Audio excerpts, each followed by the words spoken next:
So today on our Israel update, I want to welcome retired Colonel Miri Eisin, who's with the Institute on Counter-Terrorism at Reichman University, and a very, very important defender of Israel and a security analyst. I talked to her about 10 weeks ago, and as we were talking beforehand, in the last 10 weeks, there's been a series of geopolitical earthquakes in the Middle East, and I can't think of anybody better to talk to than Miri Eisin. Miri, welcome to our Israel update. Thank you so much. It's such a pleasure to be back, and we have so much to talk about. I don't even know where to begin. I think I should just ask you what's happened, what's going on, what's going to happen, and let you go. You mean just let me open my crystal ball, huh? Well, yeah, I want you to do the crystal ball thing at the end, or I think your analysis of where things stand. But let's talk a little bit. When you were here the last time, it's 10 weeks ago, we were talking about the just very recent events against Hezbollah in Lebanon with the beeper attacks, and Israel was starting to move into southern Lebanon. And then it's been revealed since that they had done, I've heard something like 700 operations or something in the year starting October 8th until they moved in the end of September. We've also had the ballistic attack, missile attack by Iran, and Israel's response, and then the earthquake in Syria. So maybe we can start with Syria. What do you see has happened? Evaluation of the Israeli response to that, and then how it's related to Lebanon or Iran, or however you want to handle that. So I'm going to start out with a man who has rebranded himself. And I think we've all already seen his photograph. I knew him for many years, and I'll discuss that in a moment, as Abu Muhammad al-Julani, which is basically the father of Muhammad, who comes from the Golan. That was his name. And he was very well known as an al-Qaeda figure, a Syrian figure inside Syria. And he rebranded himself from before December 8th, the day that is what's called the Liberation Day, but in the weeks before and in the years before. And now I'm going to call him Ahmed Ishara, because that's how he's calling himself. And it isn't about one man. What happened inside Syria is not about a single human being, but what happened in 11 days, which is the total collapse of the Bashar forces. And I say Bashar forces because they weren't only Syrian, and the only thing they really had in common is that they all supported Bashar al-Assad as the very horrific dictator of Syria. So al-Julani is the symbol, or Ahmed Ishara as I called him, of the new Syria, but I don't yet know what that new Syria is. So let me dive into it a bit more. Syria is a country that has bordered Israel from before the establishment of the state. They bordered British-mandated Palestine, and in 1948, on May 14th, when Israel declared itself, Syria declared war against Israel, and it's different in that sense than Jordan and Egypt that have since signed peace treaties with us. It's different than Lebanon that, aside from the 1948 war, has never really fought against Israel. A lot of other forces have. Syria as a country has been at war with Israel from 1948. We had an armistice line with them after the 48 war. We had a different armistice ceasefire line with them after the 67 war. But the country on the other side is one that's made up out of different groups of minorities. And for 54 years, I mean, at the end, John, like, think of our lifetimes. For 54 years, father and then son were the very harsh dictators of the country called Syria. And that's Hafez al-Assad father and Bashar al-Assad son. And that ended on December 8th, 2024. As you said, it is an earthquake change that impacts everything in the Middle East. So let's go backwards, because we said we were going to talk both about Hezbollah and Lebanon and all of the different arenas. There's no question whatsoever of a direct connection between the success of the very diverse rebel groups in Syria. I emphasize, everybody listen to me, very diverse groups. They are not one group. They weren't joined together. Their glue of all of these different rebel forces is that they were against Bashar al-Assad. But that glue is a glue that says what they were against. It doesn't say what will keep them together now that they have ousted Bashar al-Assad. Their success in those rapid days, end of November and until December 8th, when they liberated, in their terms, Damascus, their success is because Bashar al-Assad, his forces just dissipated. This doesn't happen very often. You don't usually see rebel forces all over the place, up north in Syria, down south in Syria, in the north, in the northwest, working. And in every place where they attacked, there was nobody there to stop them. Why do I think that there was nobody there to stop them? Because of what Israel had been doing in the months prior to the rebel attack. And in the days, in that sense, since the ceasefire with Hezbollah, Hezbollah sued for a ceasefire, no matter what they say. They sued for a ceasefire because we had been heavily hitting them, heavily degrading them. And Bashar al-Assad's forces were mainly led, not the grunt soldiers, but the leaders, the commanders, the trainers were Hezbollah, Shiite, Arabic-speaking, who had been in Syria. And they had come back to Lebanon in September, October, November, as Israel was attacking in such a strong way against Hezbollah in Lebanon, and it left Bashar's Syrian forces without any leadership. In come the rebels, and literally soldiers just dissipated, took their uniforms off. There were, I don't know of any real battles in the 11 days that the rebels took over all of Syria. And on that last day, in hindsight, we know Bashar al-Assad himself, the family, Maher al-Assad, his brother, all of them escaped, most likely with the, not most likely, definitely with the absolute open help of Russian forces. But in addition, using the escape group of going to Iraq, and from Iraq, who knows where. So they escaped and they're out. And right now, the different rebel forces are ruling in Damascus and in all of Syria. But that doesn't change what Syria is. Syria is a country made up out of a lot of different rebel minority groups. Can I just ask you a little bit of a follow-up, because I want to make sure I understand this correctly. So when over the past, for a very long time, Israel's been engaged in what some Jonathan Spire, my friend, has called the campaign, and I'm sure it's not original to him, the campaign between the wars. It's the official Israeli term for that. That's the way the IDF calls it. Okay, so in that campaign between the wars, though, there were constant strikes by Israel in Syria, in Lebanon.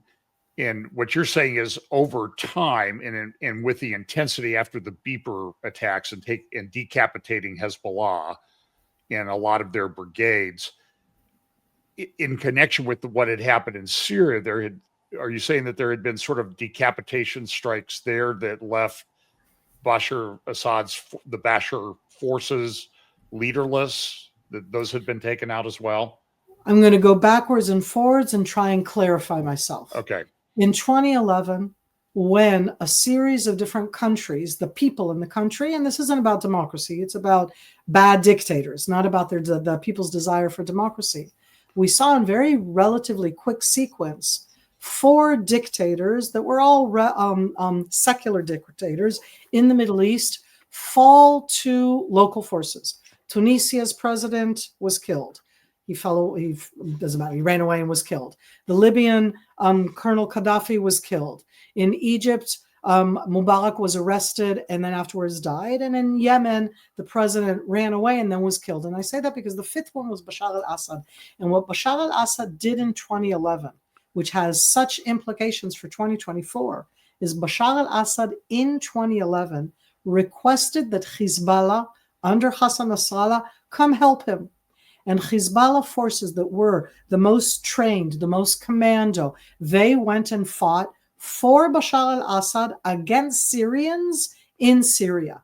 When that happened at the end of 2011, beginning of 2012, we saw the influx into Syria of an enormous amount of outside non-Syrian Sunni jihadi forces. So it was like Sunnis against Shiites, but it was as if Bashar al-Assad against Syrian rebels. And that's why I say that the challenge inside Syria is a really complex one looking into the future, because Hezbollah stayed in Syria. It wasn't enough to bring in Hezbollah. So the Islamic regime of Iran, the Iranian Revolutionary Guard, they sent in forces to help Bashar al-Assad. There were at least 70 Iranian Revolutionary Guard top-ranking officers, colonels, brigadier generals who were killed in the war in 2012, 2013, fighting with Bashar al-Assad forces, with Hezbollah forces, to stop the Sunni jihadi rebel forces. Not all of the Sunnis were jihadi, I do want to say that. And I give all of this because that wasn't enough to save Bashar. What saved Bashar al-Assad was when Russia stepped in from 2015 in a very overt air campaign where they bombed the city of Aleppo out of existence and they bombed the other rebel strongholds. The rebels were not united. The only thing that united them is that they were against Bashar al-Assad. They were very diverse, very different. And from 2017-18, there was, I'm not going to call it quiet, its stability of a dictatorship of Bashar al-Assad propped up by Hezbollah, by the Islamic regime of Iran, and by Russia. And it was these three elements that were not there for him in these 11 days that I say at the end of November, beginning of December in 2024, because Hezbollah was totally being attacked by us, because Iran and the Islamic regime of Iran are being totally attacked by us. We attacked in Iran openly and clearly, and we stated it and we talked about it at the end of October 2024 after Iran attacked us. And Russia is in a war against Ukraine, and none of them put together the capability to save Bashar. And so what they've been doing in the weeks now, because we're already mid-December, is that Iran is licking its wounds and probably trying to create a relationship with the rebels. Hezbollah is in a deep, dark place, probably trying to create a relationship with the rebels. And Russia, that's left with two main Russian bases inside Syria, and those bases have been there for 40 years, almost 50 years. Russia is trying to figure out how they hold their own, because Russia officially announced that Bashar al-Assad and his family are in Moscow. So when I said that right now, the different things, there's different elements to the war in Syria that you didn't have in other places. You had very little Syrian leaders, and you had Hezbollah, who are Lebanese, Shiite Arabic speaking. You had the Iranian Revolutionary Guard, Persian speaking, working with Bashar forces. You had the Russians coming in. And for the help of all the different Syrian Sunnis, you got the influx of the remnants of both Al-Qaeda and the Islamic State, and then just regular Sunnis who wanted a different country. So did I just give way too much information? Was that clear enough in that sense? Because there are a few other minority groups inside Syria that exist that are not the Sunnis and the Shiites, and they are still under threat from everything going on. Three main groups: Christians. I don't know how much our audience is aware, but there's a very, very old Orthodox, it's actually one of the oldest Christian churches, which is the Syriac church. They speak and pray in Aramaic, the language of Jesus, and they're based in Syria, and they're a very hounded minority. So that's one minority inside Syria, that the Sunni Islamist Al-Qaeda are not good for Christians. And Bashar al-Assad as if protected them, but not really. The second group are the Druze, and we can talk more about them. We have Druze in Israel, there's Druze in Lebanon, and there's a large Druze, the largest Druze community is in Syria. And the third group that the United States backs portions of, not all of it, are the Kurds that are in northeast Syria. So let's dumb it back down for a moment. Syria is a country that had 5 kind of different groups: Sunnis, Shiites, Druze, Christians, and Kurds. The bad Bashar, horrible dictator, was supported slightly by the Christians and the Druze because they were protected that way against the Sunnis. So right now that Sunnis have taken over, the big question is, are they Sunnis who just want to build Syria? Are they Muslim Brotherhood? That's the same as what Hamas is. Are they jihadi? Are they Al-Qaeda? Are they Islamic State? And I don't know the answer to that yet. Tell me if I went way too much information at this time. No, you're doing great.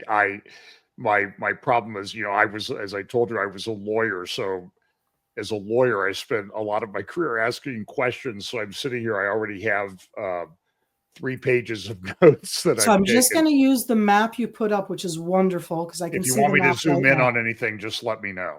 Okay, so this is one map, which is it's a clear-cut map, and I'm glad that you put it up because it shows all of the areas that the rebels have taken over. And the yellow area, that's the green area, the rebels themselves came from the northwest, which is near the Mediterranean Sea and the Turkish border in the north. But the yellow area is where the Kurds are. And that's an area that not all of the different Kurds, because all of them are in many, many factions, but America has helped some of the rebels that are in the yellow area. But I want you to also take note of the gray area, which isn't as strong in the map that you've shown up here, because Turkey, that has a very, very, very long border.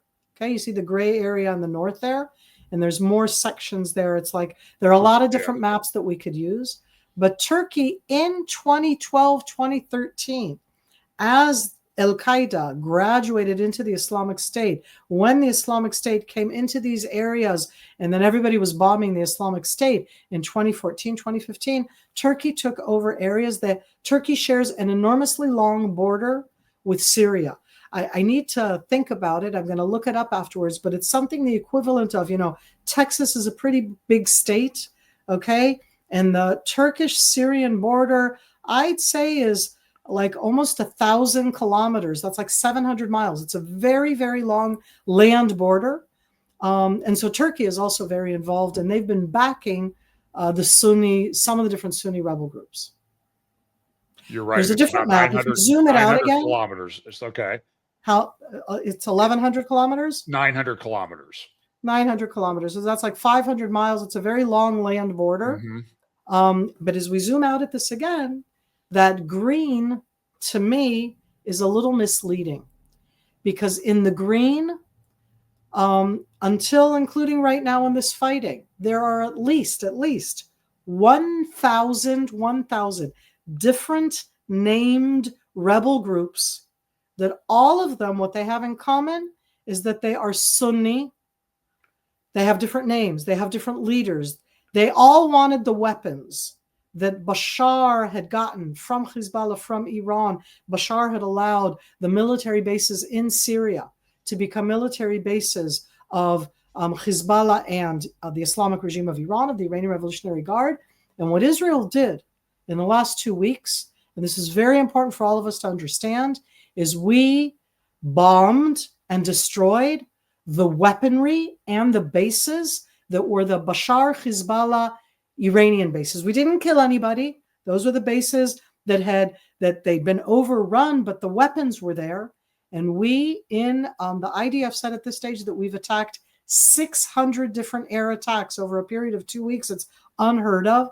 But what we did is instead of the 1,000 rebel groups trying right now to fight each other and to get to all those weapons, instead of those weapons, some of them weapons of mass destruction, chemical weapons, biological weapons, instead of those weapons falling into the hands of jihadists, there are jihadists there, Islamic State people there, and finding those weapons in Turkey on the one hand, or in Iran, or on the other hand, in Germany or in Paris, we bombed them out of existence in the last 2 weeks.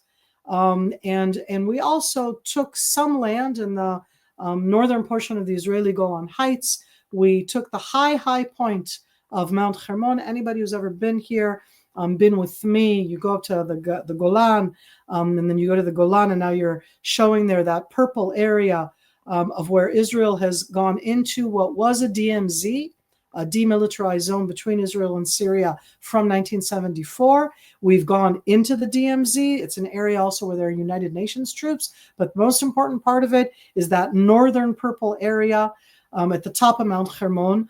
Again, just to give you an idea, it's just under 10,000 feet high. It's one of the highest points in the entire Middle East, 2,820 meters above sea level, almost like 9,000. I mean, just think about that. How many places in the States reach 10,000 feet high? And we wanted the high topographical point so that we would not have rebels on that point looking at us. And so we've taken a lot of action in the last 2 weeks. We didn't kill a single person. We destroyed enormous cache of weapons and arsenals, and we destroyed the military and Air Force bases. And last but not least, by doing so, we completely destroyed the land supply route from Iran to Syria. We didn't destroy the Iraqi portion, but they don't have any of the stops along the way that they had in Syria. We destroyed them.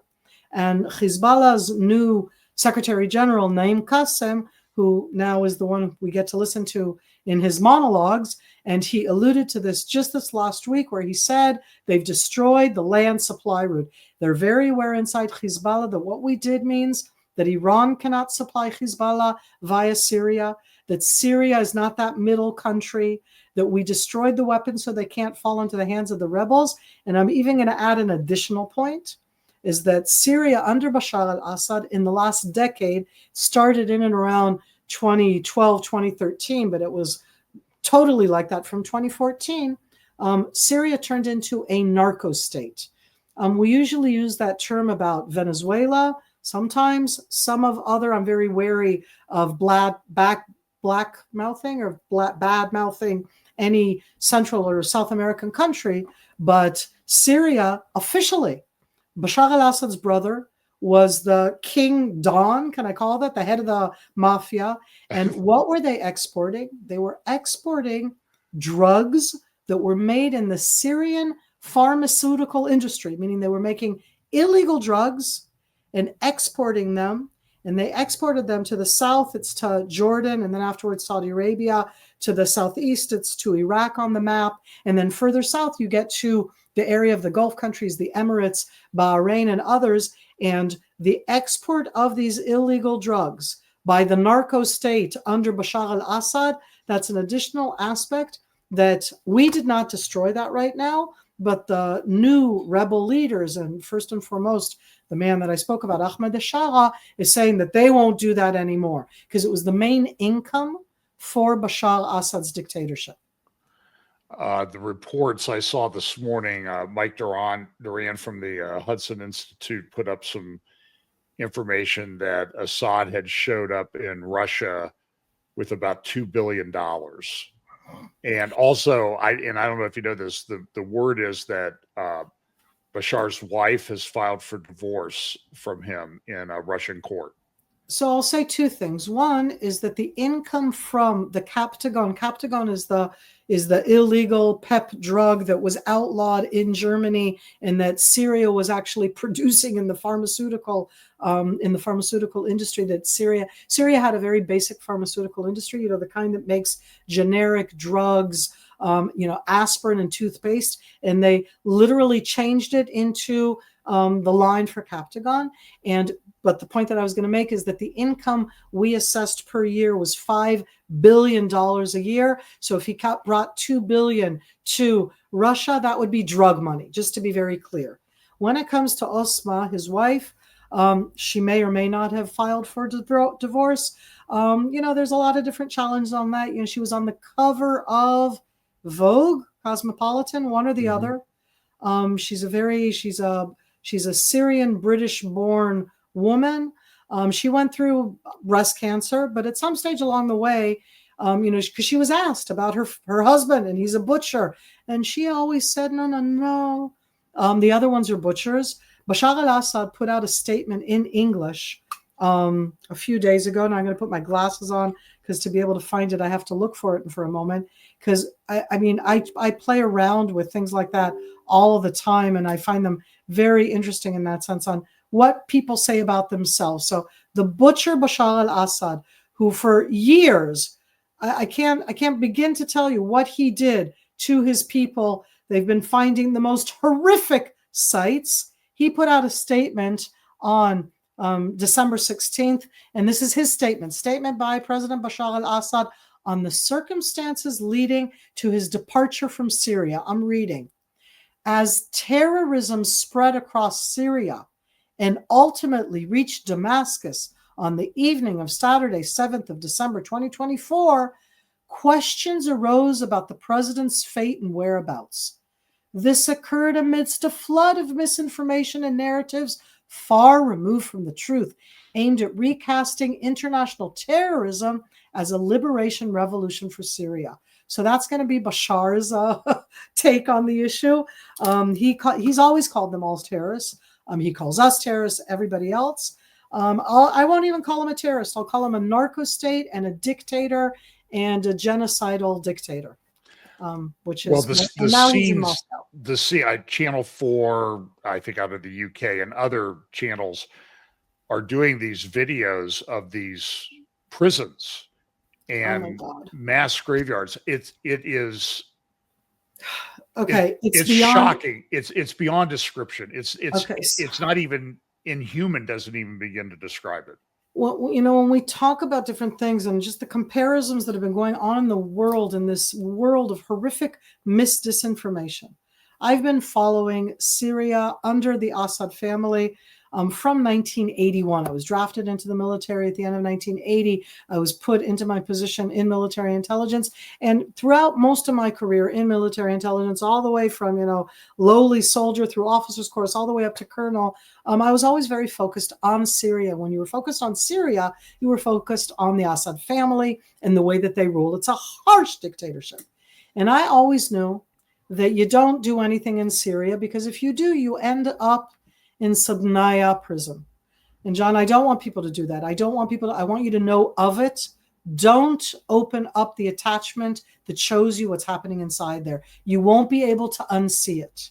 It is Nazi crimes, okay? Because they keep bringing out more and more. It was one prison. There were more than one. But in that one, you knew that if somebody was sent to Subnaya, they say now that they think that approximately 100,000 people that were in there, and this included women and kids. They went in and released. There was a 4-year-old kid in there, and I don't know if he was born there or if he was arrested with his mother, but they did unspeakable things, yet including everything you've heard of the Nazis, meaning they had crematoriums, that bone crushers, the worst type of torture. 100,000 just in the prison. I haven't spoken about the fact that in the war in Syria, 500,000 people. In the years of the active war from 2011 to 2017, 500,000 people were killed in Syria by Bashar, his own people. He used chemical weapons against his own people in 2012. And so the end of Bashar is good. What Syria will be now is a question. I don't think we've seen any marches at Columbia or Harvard or UCLA about no, you're going to make me mad. You know, by the way, in 2011, March of 2011, we were on a tour of Israel, and we were up in the Golan Heights, staying at the south end of the Sea of Galilee.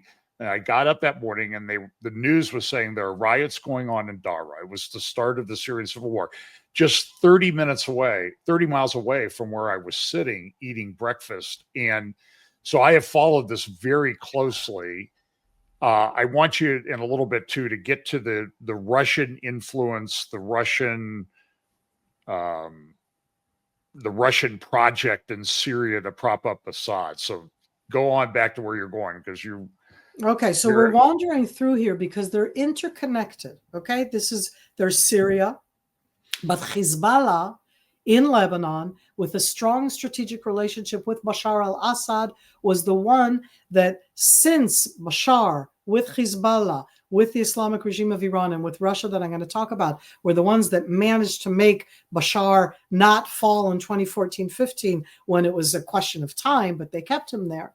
What the Russians did from 2014-15 is they robustly built more in their military presence in Syria. But here, I need to go backwards and forwards. As I said, I stepped into my roles inside military intelligence, and from 1981, I've been following Syria.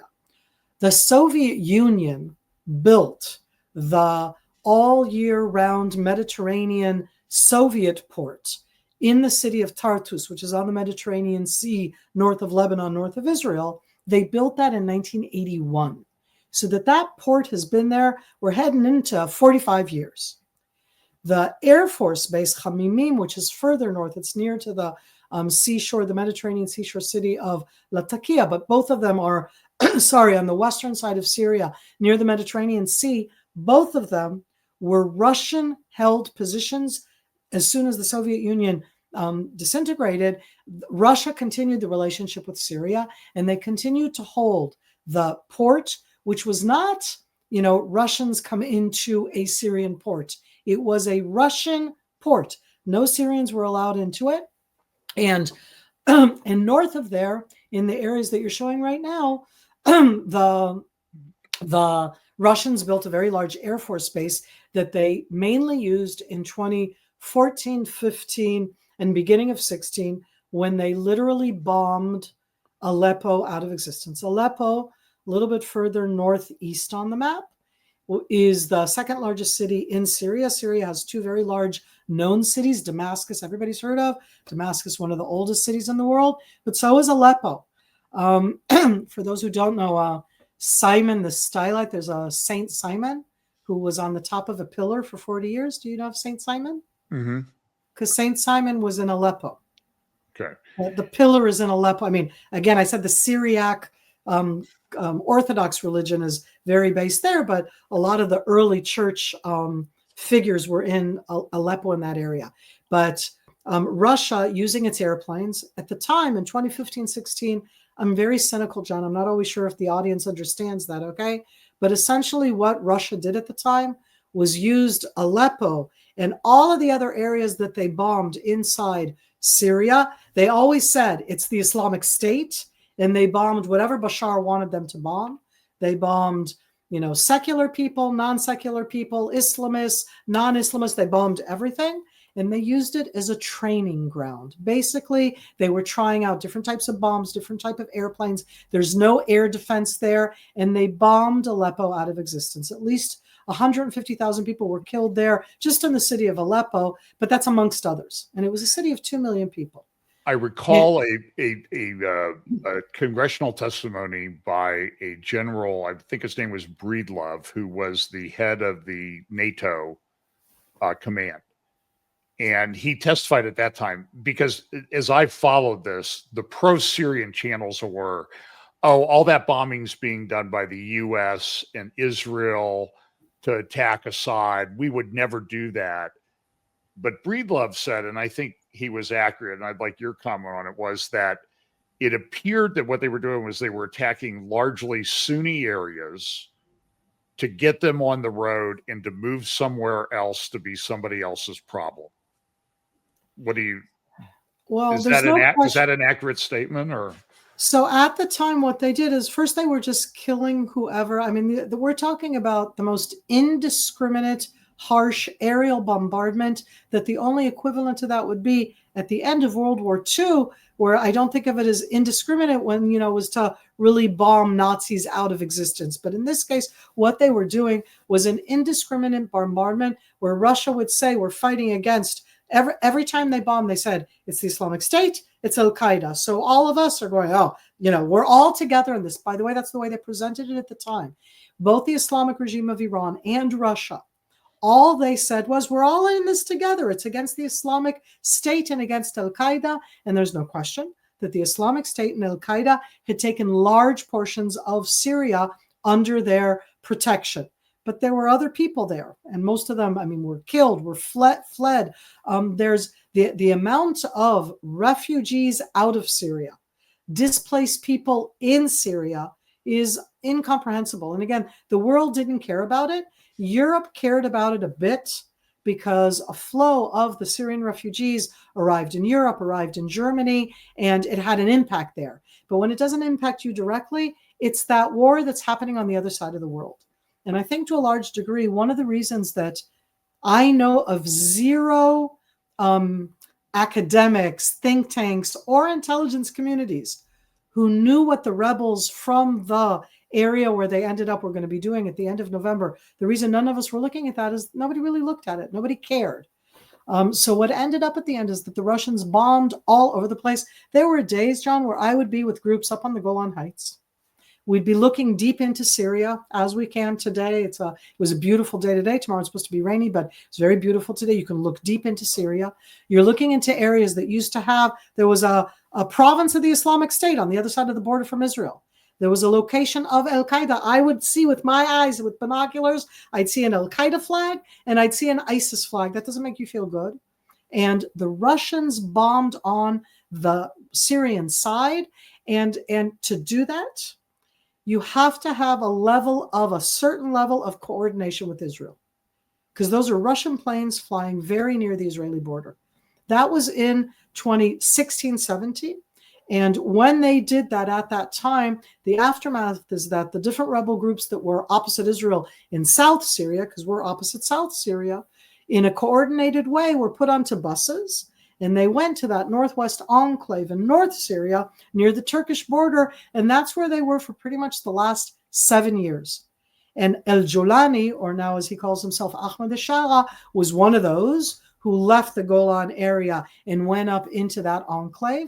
And he didn't, I don't want to do a double negative, he rebranded himself over a long time period. It didn't start on December 8th. I've been watching him again because he was always out there. And I noticed as we were going along, it's something that we would discuss, that he'd taken off the Al-Qaeda turban. And then he was still wearing different types of things, but you could literally see in his haircut, in the way he was holding, the way he was trimming his beard, in the clothes that he was wearing, in the statements that he was making, that he wasn't bringing out the Al-Qaeda rhetoric. That doesn't make him a good guy. It means that he's not Al-Qaeda, Islamic State, destroy the West, destroy Israel, destroy the world. He is a Muslim Islamist. He wants Muslim Islamist law, which at least that's what was in that enclave until 2 weeks ago. And they've taken all of the figures who were the ones that were running that area. That area had around 2 million people in it. And they've brought all of the lead figures, all of the men, all of them, what I'm going to call Islamists. They're not secular, they're Islamists. They're not Islamic State, they're not jihadi. Well, maybe they are, but they're Islamists. And they've brought them all now to run all of Syria. I don't know how that's going to work. So what are they going to do with women? What are they going to do with secular? What are they going to do with the minorities? And right now, how many days are we before Christmas? 6 days. For the first time since 2011, because under Bashar al-Assad protected the Christian minority. The Sunnis totally were killing the Christians in Syria.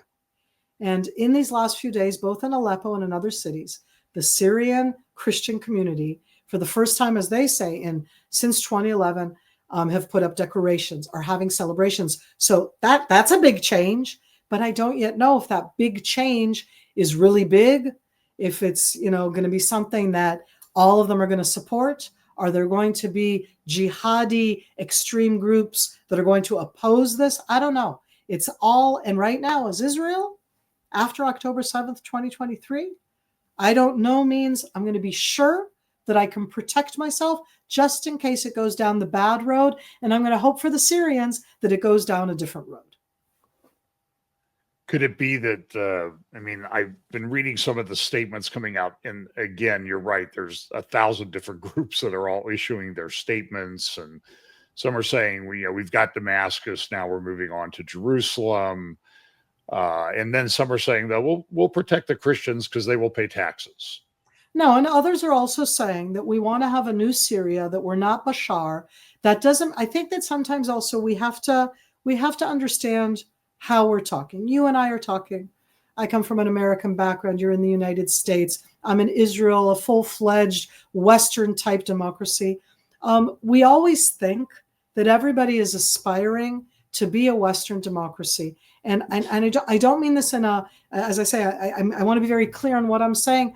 That isn't so. Not everybody aspires to be a Western democracy. They want freedom, but there are different ways to define freedom. Some people define freedom not in the individual way. They define freedom in a collective way. And again, I know that doesn't sound good to a lot of ears, but there are different ways to look at it. And I'm saying that because El-Jolani, Ahmed al-Shara, has done in the last week I can only call it as somebody who was a spokesperson for the prime minister. The man is doing a media blitz. He has been interviewed by the BBC, and go and see the BBC interview, the CNN interview. Look at the interviews because they've asked him the hard questions. And he has tried to show himself as being Muslim, Islamist, but not extreme. And all of the voices that you're talking about are absolutely there. And I'm worried on two things. One, is he just presenting this facade so that he can cement his position and then they're going to do it? Maybe he's really changed. And if he has really changed, then the other elements that you were quoting before, the ones that say that this is to get to Jerusalem, the ones that are saying that what they want to have is strict Sharia law, and then there's going to continue to be a war in Syria, if those elements are the ones that are going to take over. I don't know yet. My crystal ball has not told me yet. Well, but you've been involved in, you're one of the most important people that I can think of in terms of counterterrorism and intelligence and security and analysis in Israel. And you mentioned you've seen this guy for a long time. I mean, if you were ranking him in the upper echelon of the Islamist leaders that were in Syria during the time of Al-Qaeda, Al-Nusra, the Islamic State, where would he have ranked during that time? If you can do that. If you can bring up afterwards, I have it if you want. I don't know if I can share it afterwards. I'll send it to you. The United States of America has a lovely poster that shows him to this day. It hasn't been canceled yet, where there's $10 million to bring to the arrest of the founder and head of HTS, which is Hayat Tahrir al-Sham. Before that, it was Jubhat al-Nusra. It's the different names of the different Al-Qaeda organizations that he established, and that has not been canceled. And so the question here in that sense is he definitely was that. And John, I'm going to ask a really hard question for us, okay? Did he change? I don't know. And I say to myself at the end, if somebody renounces terrorism, okay, I'm asking it, do I believe them or not? And I say that because at the end, if I don't believe it, I'm living, then I have to live forever in that aspect that nobody ever renounces terrorism. Nobody ever does that in any way whatsoever. I'm not sure what I want to, as a counterterrorism person, I'm always very, very wary of people who change their way. And on the other hand, isn't that something basic that we all want to know? That they do play? Here's the exact same one, okay? And that's what he looked like. And if you bring up afterwards what he looks like today, it isn't that he just took off the turban. It isn't just that he's trimmed down the beard. He most definitely talks Muslim moderate. He's not Christian. He's not Jewish. And that question there for me is, for example, Islam as a religion. I'm not part of that religion. You're not part of that religion. We can have lots of opinions about different religious faiths. It's certainly an Abrahamic religion. They have a very strong connection to Abraham. But in it, as of now, okay, as an outside scholar who is not of that faith at all, the 50% of their constituents, called women, have zero status. Zero. And when you go to Islamist law, just basic law, because that's what's in Saudi Arabia, that's what's in Iran, and in other Muslim countries around the world, that to me, I'm like, really? So I don't know where he's going to go, because he, in his meetings in the last 2 weeks, has done things that in Saudi Arabia and in the Islamic regime of Iran, at least in the last decade or so, I have not seen. Meaning, the German contingency went to meet him.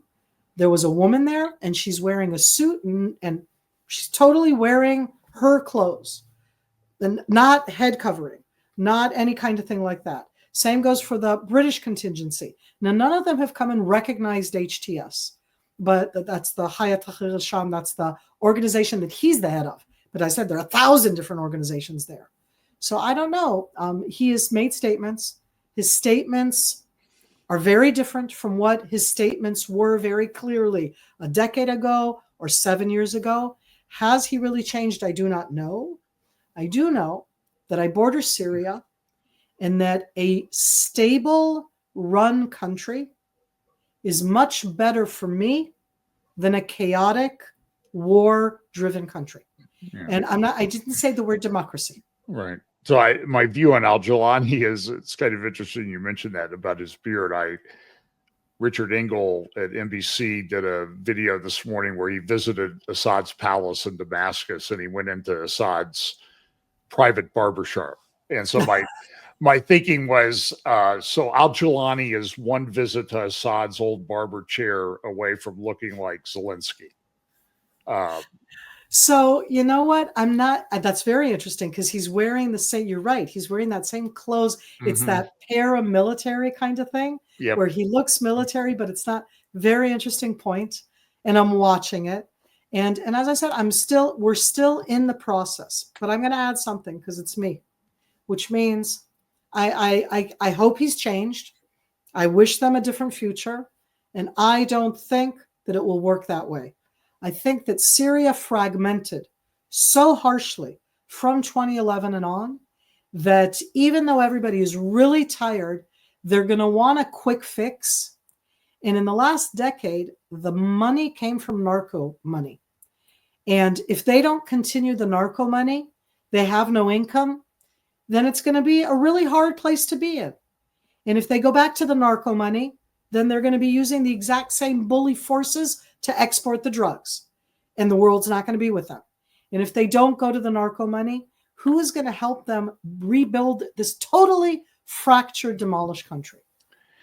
So I want to ask you, and it's very easy for this to go on for a long time because it's fascinating, but it's real world stuff. It is. And it has impact, especially, you living in Israel, a very small country right on the border of all of this. Tell me a little bit about Putin. I saw you do an interview with someone, I don't remember, when I was doing prep for our last talk.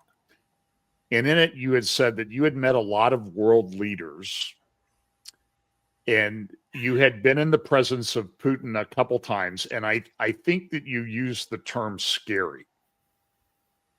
Tell me a little bit. He's literally the only person I ever met and shook hands with that it scared me. But why did Russia just, I know they're tied up in Ukraine and they're all over Africa and doing all sorts of things, but why did Russia just fade away? I don't understand how the whole Syrian army, the Iranian contingents, the Hezbollah, and the Russians, which I don't know that they had more than a couple thousand people there at the time, but how did they just all fade away so quickly? I think they cut their losses. It's one of the reasons that right now I think that both Russia and the Islamic regime of Iran and Hezbollah are all trying to reach out to al-Jilani. I don't think it's just the British and the Germans and the Italians, let alone the Emiratis and Sauds and Qataris and Turks. I think it's also the axis of evil, the Shiite axis, I think, and Russia. Russia wants the bases. They cut their losses with Bashar al-Assad. It was like you can prop something up to a point. And after that, you stay with what's most important. And what was most important for Russia is the year-round naval base on the Mediterranean Sea. I'll remind us all that in 2014, when they invaded Crimea, in 2022, when they invaded all of Ukraine, one of the main things that they're talking about is because they want to be on the Black Sea. And from there, you have an exit to the Mediterranean. We're talking about an all-year Navy, right? But to get from the Black Sea to the Mediterranean, you have to go through the Bosphorus. That's controlled by Turkey. That's a little complicated. It's much better to have a base where you're in the Mediterranean Sea and you're not hindered by anything else. And so you cut the losses there. So you just mentioned, I think, one of the other components of this is Turkey. Turkey, as they have rebranded themselves. Yes, it's been rebranded. And I've seen the maps that Erdogan's been using that seem to keep moving the border a little bit further south. And I know about his, whatever that the blue homeland thing, that he was going to take over the Eastern Mediterranean and that type of thing. Very Ottoman Turkish. it's clear what he's been done. And he put up a post on Twitter just before we started. Like, we've been at this for 22 years, and you people out there in the West, and you don't really understand what we're doing and what we're all about. So what do you think he is all about? And is he behind some of these Islamic groups? Because, Miri, they came into Syria.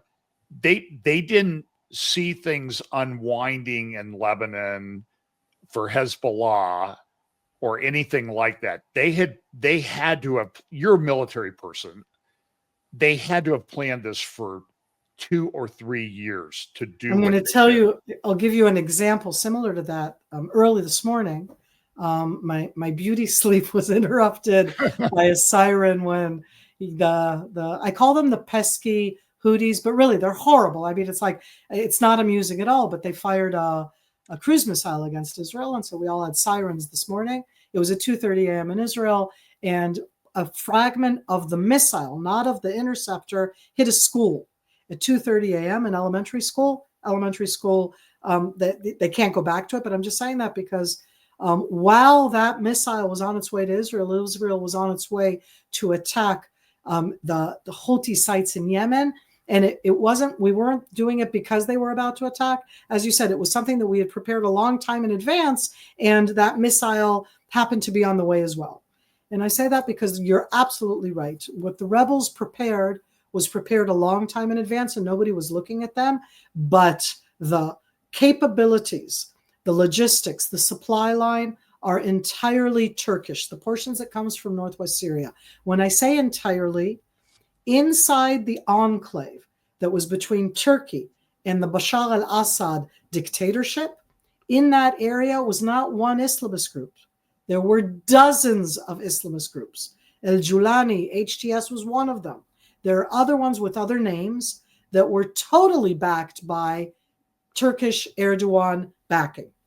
Erdogan at the moment, as we're talking, in the tweet that he just put out, he is in Cairo at a meeting of what's called the D8, and it's 8 Muslim countries that are the developed Muslim countries that want to help the other ones. It's heavily populated Muslim countries, and it's very interesting because we don't look at it that way, because you ask, so what is Erdogan? Erdogan is Sunni. To be clear, at this meeting in Cairo that's taking place as we speak, the president of Iran and the foreign minister of Iran are also there. They are Shiite. So it's the Islamist, and it's both Sunni and Shiite. The president of Pakistan, the president, I think it's prime minister, of Bangladesh. We're talking about interesting countries that have all come together, and they right now, Malaysia, Indonesia, they are in Cairo. So what Turkey's the big benefactor. Turkey was very threatened by the Islamic State, by Sunni, very extreme Islamists.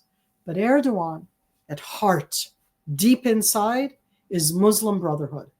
And I've suddenly segued into a totally different world because, John, Hamas is Muslim Brotherhood. And suddenly I've jumped from, we were talking about Syria, and we were talking about Hezbollah, and we were talking about Iran. And here's the picture right now that's from today of both Abdel Fattah al-Sisi, the president of Egypt, and Erdogan's in the middle there. You have, as you see, all the men, though there is a woman in the back there. And I just say that because when we look at this kind of a thing, that's a whole different, I don't want to call it front, even though it is. There's a coalition of the Muslim countries in the world it's an organization of 53 Muslim countries in the world. It's always off everybody's radar, but every time they get together, only statements that they put out are against Israel and Jerusalem, every single time.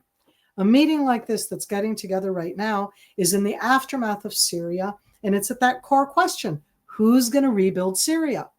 But those aren't the countries that can rebuild Syria. None of them have the capacity. The Emirates probably have the money. Qatar probably has the money. But you need heavy duty to go out there. And I say that because Russia, we think Russia may try to help out. What if China steps into there? China loves stepping into economic arenas where they gain benefits by rebuilding. So Russia is there because Russia wants and needs to be there. Turkey has a very long border. And just like I said that what happened, that I don't like bordering chaos. I absolutely understand that Turkey does not want to border chaos as well. But Turkey under Erdogan is Muslim Brotherhood.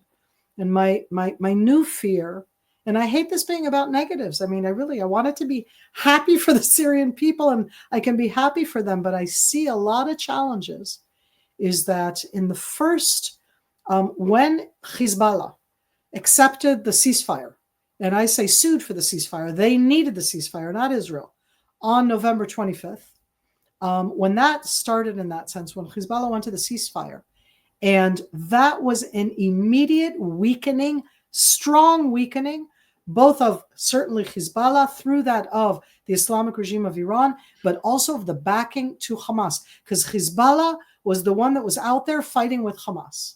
Now it's only the Houthis from Yemen. And I say that because that was something where suddenly I saw a certain momentum where perhaps Hamas leaders were like, okay, enough is enough. We're going to have to, in some way, agree to a ceasefire because they've been so stubborn. Oh my God, they've been horrific. And that was around for 2 weeks. And then, since the Islamists have taken over, the terms, the terminology, the framing of what's going on in Syria is very Muslim Brotherhood. And that strengthens Hamas. Hamas leaders that live in Qatar, and some of them live in Turkey, they live in Qatar and in Turkey because Qatar and Turkey are the two big supporters of Muslim Brotherhood. So that if Turkey's stepping in, let alone if Qatar is stepping in, that strengthens Hamas. That's horrible news. Well, let me ask you this, because I've seen it suggested. And we're going to be going towards the end. Okay. My friend Seth Vansman talked about the fact that he sees Turkey and Qatar behind what happened with Hamas last October 7th. At least that's his theory. Do you have any comment on that? Hamas built I'm going to start over again. A terror organization needs money, funds, needs weapons, meaning sometimes those who give the money are also the ones who give the weapons, but it doesn't have to be the same. And there's no question whatsoever that Qatar gave money. Iran was willing to supply weapons, but it isn't that Iran did what Hamas was doing. They were willing, they met on the same point of destroying the state of Israel. When it comes to Turkey, it's a different type of support.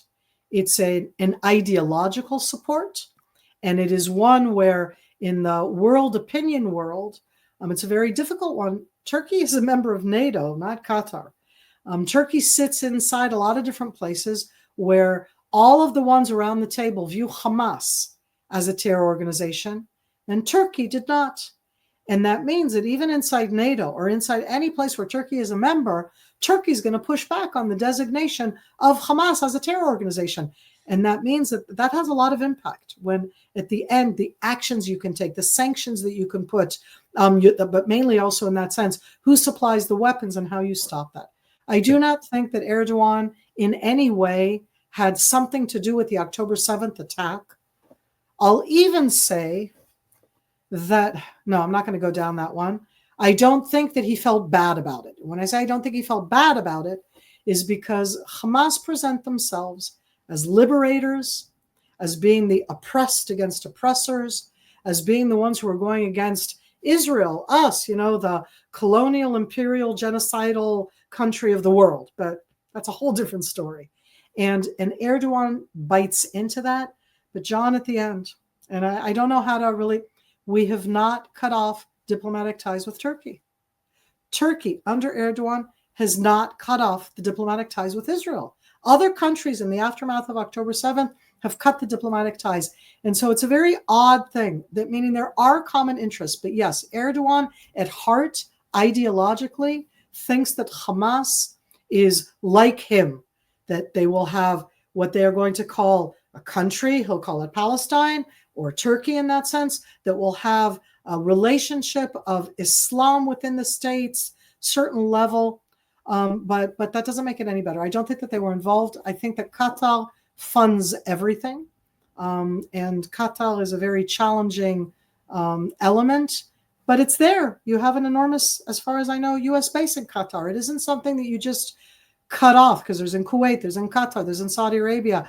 They have a lot of gas. It's like you don't just cut things off. I agree. Well, we could go on. And as always, the next time we talk, I'd like to talk more about and if you want to make just a quick comment on this before we leave, about the sort of euphoria that I'm seeing a lot of places. We've dealt with the threat. Israel's taken care of Hezbollah. Lebanon is okay. Iran is on its back heels. But what would your advice or comment be, response to those type of comments? And then first of all, I think that we've done, no, it's a really important question. I think that Israel has shown enormous fortitude and capability, both against Hezbollah and against the Islamic regime of Iran, and against the Houthis in Yemen, and against Hamas, Palestinian Islamic Jihad, both in the Gaza Strip and in the West Bank, and for that matter, even in Lebanon or Syria.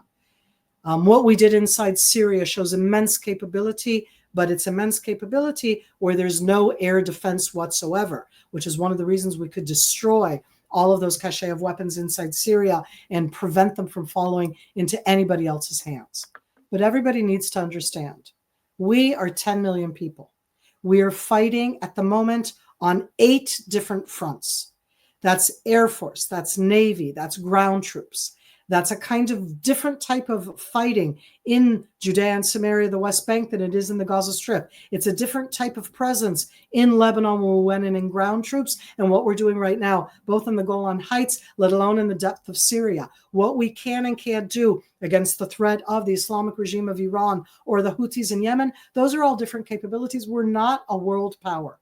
What we've done is great for the world. It's incredibly important. This should not be about Israel against everything. This should be about an international coalition. This should be about everybody being against all of these exceedingly negative, destabilizing efforts in the world. And at the end, I'm Israeli. My husband has been in reserve duty for the last 441 days. All 3 of my kids are serving. My son decided to sign on more. My daughter went into reserve duty, immediately had to continue in reserve duty. The youngest is in, who knows when. My brother-in-law has served over 200 days this year. What it does to us, we're in this multi-front war. My tongue is out. And we've done this entire conversation, John, without mentioning the hostages. And there are still the 100 hostages. Within them, a family with 2 babies that my heart can go out to. And I'm like, what are we talking about right now? It's tearing us apart both as a society and what it means. So yes, we have a very capable military. We have an exceedingly good intelligence when we're focused. Don't any of you ever forget the absolute failure of October 7th. It isn't that now we've corrected that. That failure happened, period. And we've shown that we also have immense other capabilities. And I say that because it's still in for the long run. Hamas is not going to disappear. They are a social movement and a terror army. Hezbollah is not going to disappear. They are a terror army and a social movement. Syria as a country is going to be on the other side of the border for me, and I don't know if it's going to be chaotic or not. And if I have to continue to be actively fighting on all of these fronts all of the time, I'm not going to be a country anymore. As I said, my beauty sleep was interrupted last night because of the Yemenites, and yes, I make a joke about it. But Israelis today are slight zombies because pretty much from Hadera down until the south, I was like, there was another siren. I was down south this week, 2 sirens when you're down there. This war is not over.